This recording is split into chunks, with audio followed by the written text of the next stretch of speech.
Hi hello నమస్తే అండి. Welcome to Dharani rangoli channel. నేను ఈరోజు 5 చుక్కల ముగ్గుతో వచ్చానండి. 5 చుక్కలు, మధ్య చుక్క, 3 వచ్చే వరకు చుక్కలు తీసుకొని పెట్టానండి. ముగ్గు చాలా ఈజీగా, చాలా సింపుల్గా ఉంటుంది. ట్రై చేయండి, చాలా సులువుగా నేర్చుకోవచ్చు. ఇలాంటి మరిన్ని ముగ్గుల కోసం నా ఛానల్ని సబ్స్క్రైబ్ చేసుకోండి.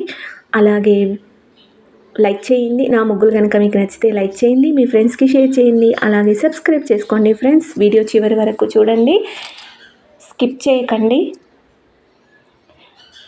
ఇంకా ఎలాంటి ముగ్గులు కావాలో కామెంట్ పెట్టండి ఫ్రెండ్స్. Thank you.